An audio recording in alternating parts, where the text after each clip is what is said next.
Engineers gateway के YouTube platform पर मैं ललित राठी एक बार आपका फिर से स्वागत करता हूं फंडामेंटल ऑफ इलेक्ट्रॉनिक्स इंजीनियरिंग की एक और महत्वपूर्ण वीडियो में। जैसा कि आपने थंबनेल में देख ही लिया होगा, हम यहां पर बात करने वाले हैं most important questions unit wise जो फंडामेंटल ऑफ इलेक्ट्रॉनिक्स इंजीनियरिंग के एग्जाम के पॉइंट ऑफ व्यू से बहुत ज्यादा इंपॉर्टेंट है। तो वीडियो को शुरू करने से पहले आप वीडियो को शेयर कर दीजिए हर एक अपने सोशल प्लेटफॉर्म पर, ताकि सभी बच्चों तक वीडियो पहुंच सके, ताकि जिस बच्चों को जरूरत है, जिसको लग रहा है कि मेरी फंडामेंटल ऑफ इलेक्ट्रॉनिक्स इंजीनियरिंग में कहीं कमी ना रह जाए तैयारी में, उसको एक स्ट्रांगनेस प्रदान करने के लिए वो इस वीडियो का लाभ उठा सके। पहली बार अगर चैनल पर आए हैं तो बच्चों चैनल को सब्सक्राइब कर लीजिए, बेल आइकन को भी प्रेस कर लीजिए, ताकि आने वाली सारी वीडियोस के नोटिफिकेशन समय समय पर आपको मिलते रहें। वीडियो को शेयर जरूर कर दें ताकि सभी बच्चों तक ये महत्वपूर्ण वीडियो पहुंच सके। इस वीडियो का उद्देश्य है कि आप अपने इलेक्ट्रॉनिक सब्जेक्ट की तैयारी को एक फाइनल एज दे सके, ताकि कहीं पर भी कोई कमी अगर रह रही है तो इस वीडियो के माध्यम से आप उसको समझकर कर सकते हैं। तो चलिए हम बात करेंगे यहां पर यूनिट नंबर फर्स्ट की, और यूनिट नंबर फर्स्ट में 2 मार्क्स के पॉइंट ऑफ व्यू से अगर मैं डिफरेंट टाइप्स ऑफ क्वेश्चंस की बात करता हूं तो सबसे पहला क्वेश्चन यही बार बार पूछा गया है, इंपॉर्टेंट हो जाता है एग्जाम के पॉइंट ऑफ व्यू से कि what do you mean by the varactor diode. Varactor diode से आप क्या समझते हैं, कोई एक एप्लीकेशन इसकी लिखवा लेगा, और साथ ही साथ दूसरे टाइप से क्वेश्चन आपसे ये भी पूछ लेता है कि why varactor diode is also called the very cap, explain it. देखिए ये सभी 2 मार्क्स के पॉइंट ऑफ व्यू से या 7 मार्क्स के पॉइंट ऑफ व्यू से जो क्वेश्चन मैं आपको प्रोवाइड करा रहा हूं, इनका सॉल्यूशन आपको हमारे YouTube चैनल पर मिल जाएगा। ऑलरेडी हमने सारी चीजें कवर अप कराई हुई हैं, चाहे आप PYQs की फॉर्म में देख लीजिए या वन शूट की फॉर्म में देख लीजिए, सारी वीडियोस हमारे YouTube चैनल पर अवेलेबल हैं। आप प्लेलिस्ट पर जाइए इलेक्ट्रॉनिक्स की, वहां पर ये सारी वीडियोस के सॉल्यूशन, क्वेश्चंस के सॉल्यूशन आपको वहां पर मिल जाएंगे। क्लियर है? तो बिल्कुल भी आप परेशान ना हो, कहीं पर आपको लग रहा है कि हमने ये चीज नहीं पढ़ी है तो अभी भी समय है, आप उसको तैयार कर लें। वहीं पर दूसरे क्वेश्चन की अगर मैं बात करूं तो why does the depletion region decrease after putting the diode in the forward bias. और जब आप पीएन जंक्शन डायोड पढ़ते हैं, उसकी वर्किंग पढ़ते हैं, तो वहां पर भी आप इसको पढ़ते हैं, तो ये उसके पॉइंट ऑफ व्यू से भी एक इंपॉर्टेंट क्वेश्चन हो जाता है, और 2 मार्क्स के पॉइंट ऑफ व्यू से तो इंपॉर्टेंट है ही। वहीं पर आगे अगर हम बात करें, व्हाट इज डोपिंग, बहुत ज्यादा इंपॉर्टेंट है, डिप्लीशन लेयर बहुत ज्यादा इंपॉर्टेंट है, पोटेंशियल डिफरेंस ये भी इंपॉर्टेंट है, और कट इन वोल्टेज, ये जो छोटी छोटी टर्म्स हैं ये भी आपसे 2 मार्क्स में वो डिफाइन करा सकता है। तो ये सारी चीजें आपको क्लियर होनी चाहिए। अगर आप पीएन जंक्शन डायोड की पूरी वर्किंग तैयार कर लेते हैं तो ये सारी छोटी छोटी जो डेफिनेशंस हैं ये उसके साथ साथ ऑटोमेटिक आपकी तैयार हो जाएंगी। वहीं पर आगे अगर हम बात करें, what is negative resistance on the tunnel diode, ये बहुत इंपॉर्टेंट है। जब आप टनल डायोड की कैरेक्टरिस्टिक देखते हैं तो वहां पर क्या होता है, कुछ इस तरीके से आपको कैरेक्टरिस्टिक देखने को बच्चों मिलती है, लुक्स लाइक दैट दिस। तो this is the negative resistance region, इसी के बारे में वो यहां पर पूछ रहा है। 2 मार्क्स के पॉइंट ऑफ व्यू से ज्यादा डिटेल में आपको एक्सप्लेन नहीं करना। वहीं पर अगर हम बात करें कुछ डिफरेंसेस की, कुछ कंपैरिजन की, जो डिफरेंट टाइप्स के आप पढ़ते हैं यूनिट नंबर फर्स्ट में, जैसे जीनर ब्रेकडाउन या एवलांचे ब्रेकडाउन के बीच में डिफरेंस, 2 मार्क्स के पॉइंट ऑफ व्यू से भी इंपॉर्टेंट है, और 7 मार्क्स के पॉइंट ऑफ व्यू से भी ये क्वेश्चन इंपॉर्टेंट हो जाता है। अब बच्चे क्या करते हैं, बच्चे ये गलती करते हैं कि अगर 2 मार्क्स में पूछा गया है तो 2 मार्क्स में भी 7 मार्क्स के बराबर ही लिखने की कोशिश करते हैं, ताकि हमें पूरे 2 के 2 मार्क्स मिल जाए। बेटा 2 मार्क्स में केवल और केवल आपको 40 से 50 वर्ड्स लिखने होते हैं। अगर आप डायग्राम की हेल्प से एक्सप्लेन करना चाहते हैं तो 30 से 40 वर्ड लिखिए और डायग्राम बना दीजिए, और इसमें आपको डायग्राम बनाकर ही ज्यादा अच्छे से एक्सप्लेन किया जाएगा। तो जीनर ब्रेकडाउन और एवलांचे ब्रेकडाउन के बीच में कंपैरिजन वो पूछ लेता है, वहीं पर डायोड और एलईडी के बारे में कंपैरिजन पूछ लेता है, एलईडी का फोटो डायोड के बीच में कंपैरिजन पूछ लेता है। तो यहां पर आपको 2-2, 3-3 पॉइंट्स में ही कंपैरिजन लिखकर दिखा देना है, ज्यादा डिटेल में आपको एक्सप्लेन नहीं करना है, अदरवाइज आपका टाइम मैनेजमेंट बिगड़ जाएगा। Is that clear? चलिए, तो I hope unit number first के यही इंपॉर्टेंट क्वेश्चंस हैं जिससे आपको आपके पीवाई मतलब आपके क्वेश्चन पेपर में क्वेश्चन देखने को मिल जाएंगे। तो आई होप आप समझ गए होंगे। कहीं पर भी कोई टॉपिक आपको ऐसा लग रहा है कि आपका तैयार नहीं है तो आप परेशान ना हो, अभी भी टाइम है, आप क्विकली उसको रिवाइज कर लें, तैयार कर लें। वहीं पर आगे बात करते हैं यूनिट नंबर फर्स्ट के 7 मार्क्स के क्वेश्चंस की। तो 7 मार्क्स के पॉइंट ऑफ व्यू से अगर देखें तो सबसे पहला मोस्ट इंपॉर्टेंट क्वेश्चन बन जाता है, explain the working of the PN junction diode and draw it's VI characteristic. मतलब पीएन जंक्शन डायोड क्या होता है, उसकी वर्किंग पूछी है और उसकी वीआई कैरेक्टरिस्टिक भी ड्रॉ करने के लिए कहा है, और 7 मार्क्स के पॉइंट ऑफ व्यू से ड्रॉ करने के साथ साथ आप उसकी वीआई कैरेक्टरिस्टिक को एक्सप्लेन भी करेंगे। तो ये 7 मार्क्स का क्वेश्चन हो जाता है। Is that clear? चलिए आगे अगर मैं बात करता हूं, next question number second, most important है, draw a net circuit diagram of the bridge rectifier and explain its operation with output waveform, also calculate its ripple factor and the efficiency. देखिए 2 type के rectifiers आपको पढ़ने हैं, centre tap और bridge rectifier. तो centre tap के comparison में bridge rectifier important है, इसलिए मैंने इस क्वेश्चन को इंक्लूड किया है। दोनों की वर्किंग में कोई चेंज नहीं है, बस एक सेंटर टैप जो है उसमें आपने ट्रांसफार्मर जो है सेंटर टैप यूज किया है, इसलिए आप उसको सेंटर टैप बोल देते हैं, और वहां पर 2 ही डायोड का आप यूज करते हैं। जबकि ब्रिज रेक्टिफायर में आप नॉर्मल ट्रांसफार्मर का यूज करते हैं और डायोड जो है वो 4 डायोड आप यूज करते हैं, एक ब्रिज की फॉर्म में वहां पर उनको कनेक्ट करते हैं। बस सिंपल यही है। और आपका फिर इसमें कैलकुलेट करने के लिए कहा है रिपल फैक्टर और उसकी एफिशिएंसी। तो आई होप आप लोग इस क्वेश्चन को अच्छे से तैयार करके जाएंगे। यूनिट नंबर फर्स्ट बहुत बड़ी है, इस वजह से यहां से नंबर ऑफ इंपॉर्टेंट क्वेश्चंस भी बढ़ जाते हैं। Is that clear? चलिए आगे बात करता हूं। Explain the working of following with the help of suitable diagram, यानी कि कुछ टर्म्स आपको दे देता है और फिर उनको एक्सप्लेन करा लेता है, तो वो एक 7 नंबर का क्वेश्चन वहां से बन जाता है। जैसे यहां पर एलईडी को एक्सप्लेन करने के लिए उसने बोला, फोटो डायोड को एक्सप्लेन करने के लिए बोल दिया है, वोल्टेज मल्टीप्लायर को एक्सप्लेन करने को बोल दिया है। ये क्वेश्चन मोस्ट इंपॉर्टेंट है, आप इसको भी बिल्कुल तैयार करके जाएंगे क्योंकि ये कई बार आपका एग्जाम में पूछा जा चुका है। वोल्टेज मल्टीप्लायर में आप डबलर, ट्रिपलर, फुटलर, क्वार्टलर, ये 3 टाइप के जो मल्टीप्लायर हैं वोल्टेज की मल्टीप्लायर के, ये आप जरूर तैयार करके जाएं। ठीक है, क्लियर? देखिए ये तीन टॉपिक मैंने यहां पर लिखे हुए हैं, लेकिन आपसे जब वो 7 मार्क्स में एक्सप्लेन कराएगा तो आपसे कोई 2 एक्सप्लेन कराएगा। या तो जैसे एलईडी फोटो डायोड दे दिया उसने, एलईडी वोल्टेज मल्टीप्लायर दे देगा, फोटो डायोड वोल्टेज मल्टीप्लायर दे देगा। इस तरीके से वो केवल और केवल 7 नंबर में 2 ही टॉपिक आपसे एक्सप्लेन कराएगा, क्योंकि ये कंप्लीटली अपने आप में भी एक ब्रॉड टॉपिक्स हो जाते हैं। और यहां पर हमें 7 मार्क्स के पॉइंट ऑफ व्यू से ही इसमें एक्सप्लेन करना है। ऐसा नहीं है कि एक सिंपल एलईडी को आप समझकर पूरा एक्सप्लेन करके आ रहे हैं, फिर फोटो डायोड को सेपरेटली एक्सप्लेन करके आ रहे हैं। नहीं बेटा, आपको टाइम का मैनेजमेंट भी करके चलना है। पता चला कि आपको आता हुआ क्वेश्चन आपका छूट जाएगा क्योंकि आपने टाइम का मैनेजमेंट सही से नहीं किया है। इसी वजह से बच्चों के क्वेश्चन पेपर में क्वेश्चंस छूट जाते हैं, आते हुए क्वेश्चन भी छूट जाते हैं कि सर ये तो आता था, समय नहीं बचा है। क्लियर है? तो उस समय को आपको खुद को मैनेज करके चलना है, किस तरीके से आप समय को मैनेज करते हैं। चलिए आगे बात करूं, लास्ट टॉपिक जो कि इंपॉर्टेंट है। एक क्वेश्चन 7 नंबर का आपको यहां से मिलेगा ही मिलेगा न्यूमेरिकल से, चाहे वो क्लिपर बेस्ड न्यूमेरिकल पूछ ले, क्लैंपर बेस्ड न्यूमेरिकल पूछ ले, या zener diode as a shunt regulator से बेस्ड न्यूमेरिकल आपका पूछ ले। इन तीनों में से एक टाइप का न्यूमेरिकल आपसे पूछा जाएगा। और न्यूमेरिकल का एक ही सॉल्यूशन है, हमारे यूट्यूब चैनल पर आपको 2 वीडियोज मिलेंगी वन शूट न्यूमेरिकल के लिए। ठीक है, उन दोनों को आप कर लीजिए। इलेक्ट्रॉनिक्स का कोई भी न्यूमेरिकल किसी भी यूनिट का आपका नहीं छूटेगा, जो आपका P/Q के अकॉर्डिंग पूछे जाते हैं। एक वीडियो में हमने सारे न्यूमेरिकल मैक्सिमम से मैक्सिमम करने की कोशिश की है, दूसरी वीडियो में हमने P/Qs को फोकस किया है, जो कि इलेक्ट्रॉनिक्स में P/Qs आपके पूछे गए हैं। तो इन दोनों वीडियोस के अगर न्यूमेरिकल की प्रैक्टिस आप अच्छे से कर लेते हैं तो गारंटी के साथ कहता हूं कि आपका किसी भी यूनिट का कोई न्यूमेरिकल कहीं नहीं जाएगा। ठीक है, और एक सेपरेट वीडियो की मैप की बनी हुई है, आप उसको भी तैयार कर लीजिए, क्योंकि आपको पता है कि मैप अपने आप में इतना इंपॉर्टेंट टॉपिक है कि मिनिमम 7 मार्क्स और मैक्सिमम 14 मार्क्स का भी आपको की मैप से ही सेपरेटली देखने को मिल जाता है आपके पेपर में। तो खुद आप सोच सकते हैं कि कितना इंपॉर्टेंट टॉपिक हो जाता है। चलिए, तो I hope unit number first के 2 मार्क्स और 7 मार्क्स दोनों टाइप के क्वेश्चंस आपको क्लियर हो गए होंगे। कहीं पे कोई टॉपिक आपको लग रहा है कि हमारा नहीं है तैयार, तो आप इसको तैयार कर सकते हैं। ठीक है, ये मेरी एक क्या कहते हैं प्रिडिक्शन है इन इंपॉर्टेंट टॉपिक्स को जो मैं आपके लिए लेकर आया हूं, या जो क्वेश्चंस मैं आपके लिए लेकर आया हूं। आई होप आप लोगों को बहुत बेनिफिट मिले इसका एग्जाम में। चलिए यूनिट नंबर 2 की बात कर लेते हैं। तो सेकंड में सबसे पहले अगर हम बात करें न्यूमेरिकल ऑन अल्फा बीटा, यानी कि अल्फा बीटा जो 2 आपके कोफिशिएंट होते हैं उन पर बेस्ड न्यूमेरिकल आपका पूछा जाता है, और इनके बीच में रिलेशन भी आपका इंपॉर्टेंट है। ठीक है, तो ये आप जरूर तैयार करके जाएंगे। बहुत छोटा सा न्यूमेरिकल है, डायरेक्ट फॉर्मूला बेस्ड न्यूमेरिकल होता है। ठीक है, चलिए आगे बात करें। नेक्स्ट है define the pinch of voltage of the JFET. JFET में जो पिंच ऑफ वोल्टेज है वो क्या होती है, इस पर आपका क्वेश्चन पूछा जाता है। ये इंपॉर्टेंट है काफी ज्यादा। इसमें से जैसे वाई एफईटी आपका दो टाइप के क्वेश्चन मैंने एक ही जगह इंक्लूड कर लिए हैं कि एफईटी को आप यूनिपोलर डिवाइस क्यों बोलते हैं और साथ ही साथ वोल्टेज कंट्रोल डिवाइस क्यों बोला जाता है। तो इस तरीके से आपसे 2 मार्क्स में क्वेश्चन पूछा जा सकता है। वहीं पर बीजेटी क्या है, बाइपोलर डिवाइस क्यों होती है, इस पर क्वेश्चन बना लेगा वो, या फिर ये करंट कंट्रोल डिवाइस क्यों है, इस पर वो क्वेश्चन पूछ लेता है। तो आई होप इस क्वेश्चन को तो आप बिल्कुल भी मिस नहीं करेंगे। पहला वाला क्वेश्चन और ये थर्ड वाला क्वेश्चन मोस्ट इंपॉर्टेंट है 2 मार्क्स के पॉइंट ऑफ व्यू से। और डिफरेंट टाइप्स ऑफ डिफरेंसेस भी आपके यहां पर पूछे जाते हैं, जैसे बीजेटी और जेएफईटी में ही आपसे कंपैरिजन पूछ लिया जाता है। ठीक है, वहीं पर आपका जेएफईटी और मोसफेट में कुछ कंपैरिजन पूछ लिया जाता है। तो इस तरीके के कंपैरिजंस आपको तैयार करके जाने ही जाने हैं। Is that clear? तो ये डिफरेंट टाइप्स के जो डिफरेंसेस हैं ये आपको तैयार कर लेने हैं 2 मार्क्स के पॉइंट ऑफ व्यू से। जैसे मैंने फर्स्ट यूनिट में बताया वैसे ही यहां पर बता रहा हूं, लगभग 2 या 3 पॉइंट्स में आपको कंपैरिजन करके दिखा देना है। चलिए आगे बात कर लेते हैं 7 मार्क्स के क्वेश्चंस की यूनिट नंबर 2 के। चलिए, तो इसमें अगर हम पहले क्वेश्चन की बात करें, मोस्ट इंपॉर्टेंट है explain the working principle of depletion and enhancement type MOSFET, जो कि एन चैनल के लिए पूछा गया है, and draw and explain it's characteristic. देखिए अभी तक आपके 5 पेपर हो चुके हैं, 5 में से आई थिंक मुझे लगता है 3 में ये आपका पूछा जा चुका है और 1 में आपका ये पूछा गया है। तो इस बार चांसेस मुझे लग रहे हैं कि एनहेंसमेंट टाइप मोसफेट के चांसेस ज्यादा हैं पूछे जाने के। देखिए इसमें आपको चीजों को समझना है। अगर डिप्लीशन पूछा जा रहा है, एनहेंसमेंट नहीं पूछा जा रहा है, तो इनमें लिटिल बिट डिफरेंस है, उस डिफरेंस को ही आपको समझना है, अदरवाइज सारी वर्किंग सेम है। वहीं पर मैं बच्चों से कहता हूं कि पी चैनल और एन चैनल में केवल नंबर ऑफ होल्स और नंबर ऑफ इलेक्ट्रॉन्स की मेजोरिटी का ही डिफरेंस है, अदरवाइज वर्किंग सेम है।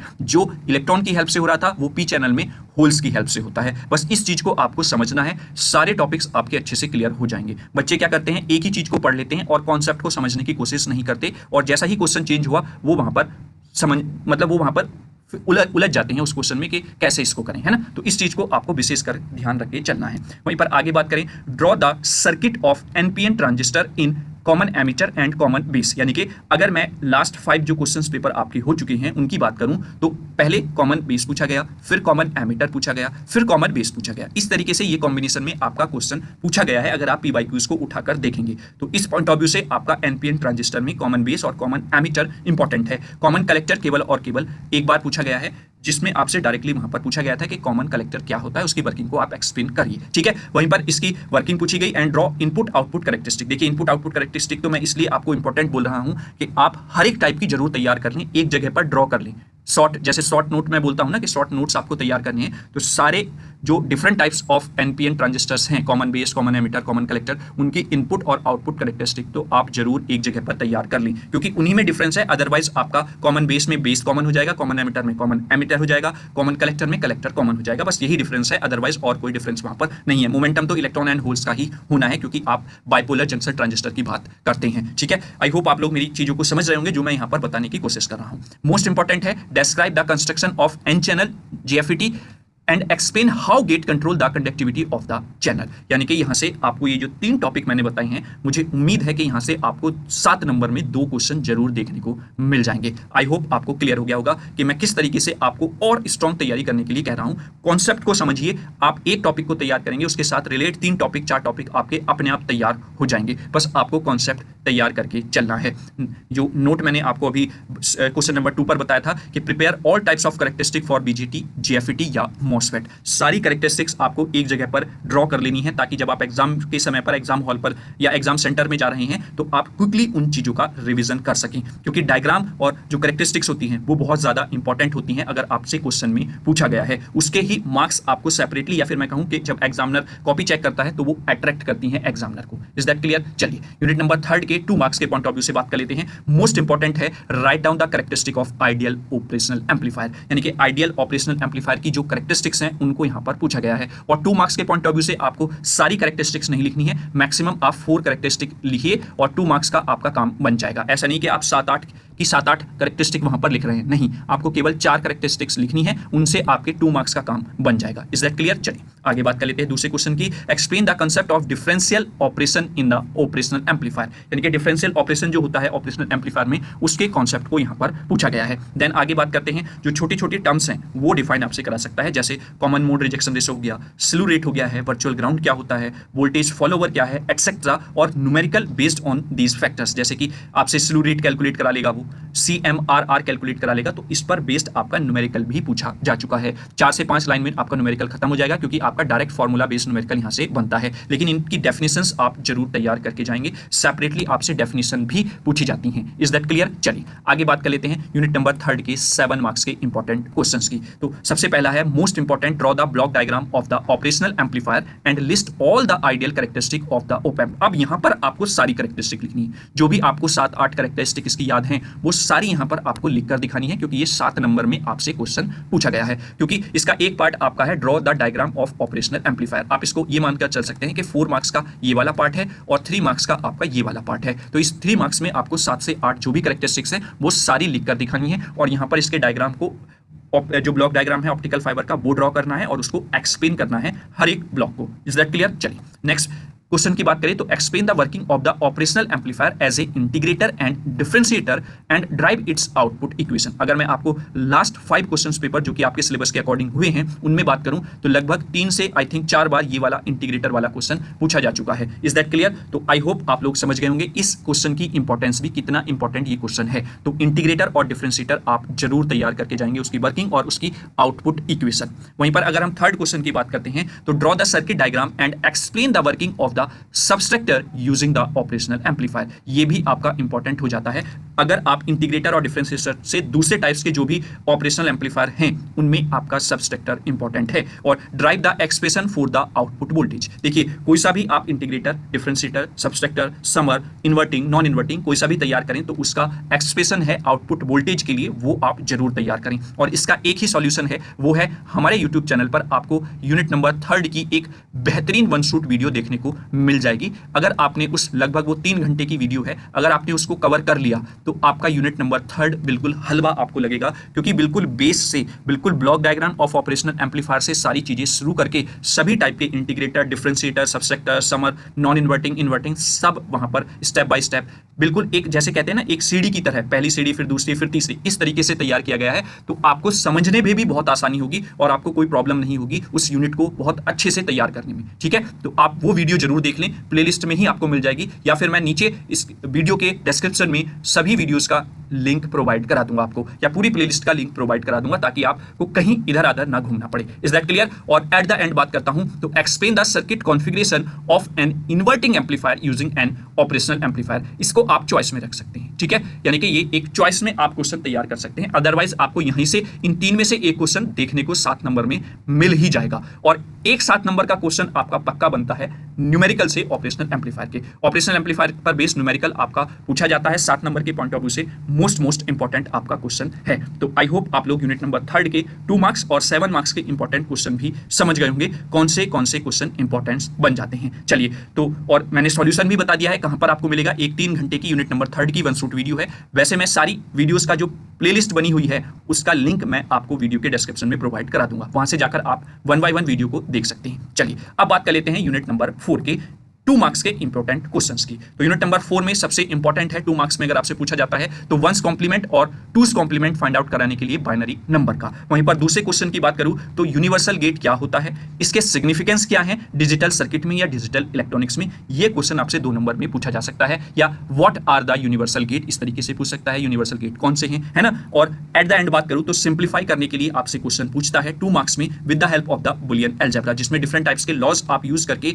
दिए हुए बुलियन फंक्शन को सिंप्लीफाई करते हैं, यानी कि उसको मिनिमाइज करते हैं। Is that clear? तो 2 मार्क्स के पॉइंट ऑफ व्यू से इन्हें ही आप तैयार कर लीजिए, यहीं से आपको यूनिट नंबर 4 में से 1 या 2 मार्क्स का क्वेश्चन देखने को मिल जाएगा। क्लियर है? क्योंकि आपकी 5 यूनिट है बच्चों, और 5 यूनिट में से आपके 7 क्वेश्चंस बनते हैं 2 मार्क्स के सेक्शन ए में, जो कि 14 मार्क्स आपके कंटेन किए रहता है। तो 5 यूनिट में से 7 क्वेश्चन बनने हैं, तो किसी यूनिट में से 2 बन जाते हैं और किसी यूनिट में से 1 ही क्वेश्चन आपका 2 मार्क्स का बन पाता है। तो ये आपके 2 मार्क्स के इंपॉर्टेंट क्वेश्चन हो जाते हैं यूनिट नंबर 4 के। चलिए अब हम बात करेंगे यूनिट नंबर 4 के 7 मार्क्स के इंपॉर्टेंट क्वेश्चन की।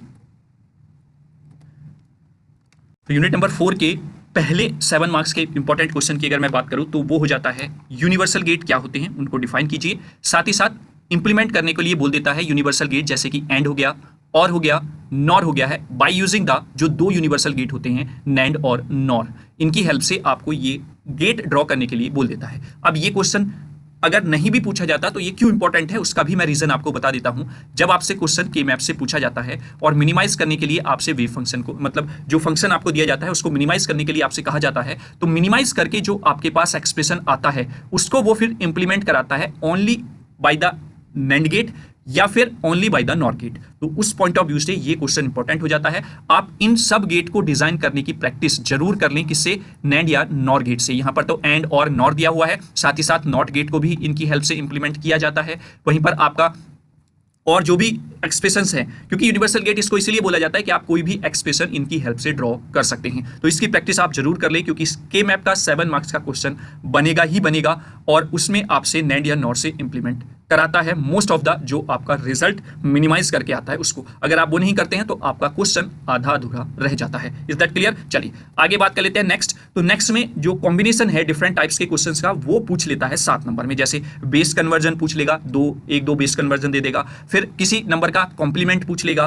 व्हेन सब्सट्रैक्शन पूछ लेगा वंस कॉम्प्लीमेंट या टूस कॉम्प्लीमेंट की हेल्प से, यानी कि इन सबको कंबाइन करके वो 7 नंबर का क्वेश्चन बना देता है। तो आपको इस टाइप के क्वेश्चंस की भी प्रिपरेशन करके चलना है। चलिए आगे अगर मैं बात करता हूं यहां पर नेक्स्ट, तो simplification of the given function by using the K map and design the logic resultant circuit by using the, 3 तरीके से पूछता है। बेसिक लॉजिक गेट्स की हेल्प से पूछ सकता है, नैंड गेट्स ओनली की हेल्प से पूछ सकता है, या नॉर गेट ओनली की हेल्प से डिजाइन करने के लिए बोल देता है। तो ये 7 नंबर में आपका क्वेश्चन पूछा जाता है बच्चों, और इसको अगर मैं डिवाइड करूं मार्क्स को, तो ये आप 4 + 3 मार्क्स का मान के चलिए, यानी कि 3 मार्क्स की आपकी डिजाइनिंग रहती है जो मिनिमाइज करके रिजल्ट आया है, और मिनिमाइज करने तक आपका 4 मार्क्स का डिवीजन होता है। तो इस तरीके से आपको दोनों चीजों को बैलेंस करते हुए दोनों चीजों को तैयार करना है। दैट मींस आपका एक सेपरेटली क्वेश्चन भी बन जाता है कि नेड और नॉर की हेल्प से कुछ गेट आपको दे देगा, उसको इंप्लीमेंट कीजिए, या फिर के मैप में तो आपका इंपॉर्टेंट हो ही जाता है। ये मैं आपको गारंटी के साथ कहता हूं कि 7 मार्क्स का मिनिमम और मैक्सिमम 14 मार्क्स का भी आपका के मैप से पूछा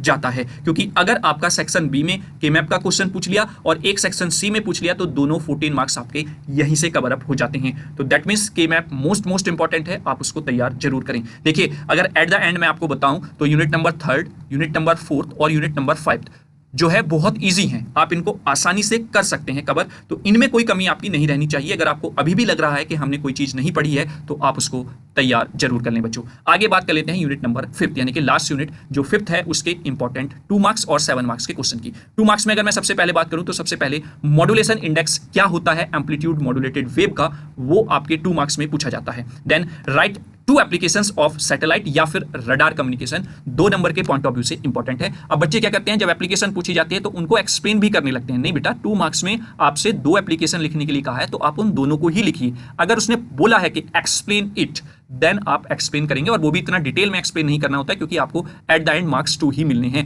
2 मार्क्स के लिए आपको माइंड में सेट करके रखना है कि 40 से 50 वर्ड्स का आपको आंसर देना है। अगर डायग्राम नहीं है, डायग्राम है तो यही आपका 30 से 40 वर्ड्स का आंसर हो जाएगा। अगर किसी आंसर में आपको डायग्राम बनाने की जरूरत पड़ रही है तो वहां पर आप 30 से 40 वर्ड्स में ही उसका आंसर दें, इससे ज्यादा आप टाइम वेस्ट ना करें। 2 मार्क्स के लिए इनफ है। वहीं पर आगे बात करें तो एक्सप्लेन करा सकता है क्योंकि सेकंड पार्ट आपका वायरलेस कम्युनिकेशन से है, तो वायरलेस कम्युनिकेशन में ब्लूटूथ आ जाता है, ब्लूटूथ आपसे पूछ सकता है। जैसे कि एक बार क्वेश्चन आपका कॉन्सेप्ट ऑफ फ्रीक्वेंसी रीयूज का पूछा गया है, क्योंकि ये आपका किसका पार्ट है, वायरलेस कम्युनिकेशन का पार्ट है। जनरली आप वाईफाई का भी यूज करते हैं तो आप थोड़ा सा वाईफाई के बारे में भी देख सकते हैं, क्योंकि वाईफाई भी एक आपका वायरलेस कम्युनिकेशन का ही टाइप है। तो दैट मीन्स ये टॉपिक आप जरूर देख लें 2 मार्क्स के पॉइंट ऑफ व्यू से कि ब्लूटूथ क्या है, फ्रीक्वेंसी रीयूज क्या है, वाईफाई क्या है। तो ये सारी चीजें आपको तैयार कर लेनी है। आगे बात करते हैं numerical on total power calculation. 2 number के पॉइंट ऑफ व्यू से ये क्वेश्चन डायरेक्ट फॉर्मूला बेस्ड आपका एक ही टोटल पावर कैलकुलेशन पूछा गया है, तो आप इस टाइप के क्वेश्चंस को भी तैयार कर लें। और बेसिकली इस यूनिट में 7 मार्क्स के पॉइंट ऑफ व्यू से ये क्वेश्चन मोस्ट इंपॉर्टेंट है, तो अगर आप वहां पर तैयार कर लेते हैं तो आपका 2 मार्क्स में आसानी से हो जाएगा तैयार। चलिए अब हम eight the and unit number 5 के 7 मार्क्स के इंपॉर्टेंट क्वेश्चन की बात कर लेते हैं। जैसे कि explain the satellite and radar system using the proper block diagram, यानी कि दोनों आपसे कंबाइन करके उनके ब्लॉक डायग्राम, उनकी वर्किंग पूछेगा 7 मार्क्स में, और ये क्वेश्चन इंपॉर्टेंट बन जाता है। ठीक है, क्योंकि ये चैप्टर जो है आपका 2 पार्ट्स में डिवाइड है। एक है आपका एम्पलीट्यूड मॉड्यूलेशन और दूसरा है वायरलेस कम्युनिकेशन। तो एम्पलीट्यूड मॉड्यूलेशन से एक डेरिवेशन या न्यूमेरिकल 7 नंबर का पूछा जाता है। वहीं पर वायरलेस कम्युनिकेशन में अगर मैं कहूं 80% जो इंपॉर्टेंट क्वेश्चन है या 80% जो सिलेबस कवर कर लेता है वो satellite and radar communication system है। उसका ब्लॉक डायग्राम, उसकी वर्किंग, उसकी एक्सप्लेनेशन, उसकी एडवांटेजेस, एप्लीकेशंस, ये आपका 7 मार्क्स के लिए इंपॉर्टेंट है। वहीं पर अदर 20% में अब यूनिवर्सिटी जैसे जैसे आपका सिलेबस आगे निकलता जा रहा है, यानी कि सेशन आगे निकलते जा रहे हैं, बढ़ते जा रहे हैं, वैसे वैसे वो वायरलेस में थोड़ा सा डिफर क्वेश्चंस बनाने लग गया है। जैसे कि अगर मैं बात करूं यहां पर तो ये भी इंपॉर्टेंट क्वेश्चन बन जाता है, एलिमेंट्स ऑफ कम्युनिकेशन सिस्टम क्या है, उसके ब्लॉक डायग्राम को एक्सप्लेन कीजिए। और एक्सप्लेन मतलब उसके हर एक ब्लॉक को आपको उसके फंक्शन को यहां पर बताने के लिए ये कह रहा है। अगर हम बात करें next, explain the need of modulation in the communication system, यानी कि कम्युनिकेशन सिस्टम में मॉड्यूलेशन की क्या नीड है, इसको एक्सप्लेन करना है। तो ये 7 मार्क्स के पॉइंट ऑफ व्यू से पूछा गया है, तो इसको आपको डिटेल में लिख कर दिखाना होगा। यानी कि मॉड्यूलेशन की डिफरेंट कंडीशंस होती हैं जिसमें आप मॉड्यूलेशन इंडेक्स के पॉइंट ऑफ व्यू से क्लासिफाई करते हैं, कहां पर आपको ओवर मॉड्यूलेशन मिलेगा, कहां पर आपको प्रॉपर मॉड्यूलेशन मिलेगा, कहां पर आपको अंडर मॉड्यूलेशन की कंडीशन देखने को मिलती है। तो उन सब को with the help of neat and clean diagram आपको एक्सप्लेन करना है 7 मार्क्स के पॉइंट ऑफ व्यू से। आगे चल लेते हैं नेक्स्ट। ये क्वेश्चन आपका पूछा गया था और मुझे उम्मीद है कि इस तरीके का क्वेश्चन आपका इस बार भी बनेगा कि define the wireless communication and its significance in the modern telecommunication. Wireless communication और उसके सिग्निफिकेंस क्या है आज की मॉडर्न टेलीकम्युनिकेशन में। और आपको ये भी पूछ सकता है कि describe the evolution from 1G to 5G। और मुझे उम्मीद है कि इसमें आपको ज्यादा डिटेल में नहीं पढ़ना होगा क्योंकि आप ये चीजें खुद अप्लाई कर रही हैं अपनी लाइफ में, यानी कि आपके पास मोबाइल है और 5G ही आप यूज कर रही हैं। तो मुझे लगता है कि जब से आपने फोन लिया होगा मिनिमम आप 3G तो यूज करके आए ही होंगे, या आपको उस टाइम का 3G पता ही होगा घरों में जब फोन यूज होते थे। तो उन्हीं के पॉइंट ऑफ व्यू से आपको कंपेयर करके चीजों को एक्सप्लेन करके जाना है 1 to 5G, ठीक है। और वायरलेस कम्युनिकेशन का आपको पता ही, जिसमें वायर का हम यूज नहीं करते हैं वो वायरलेस कम्युनिकेशन कहलाती है।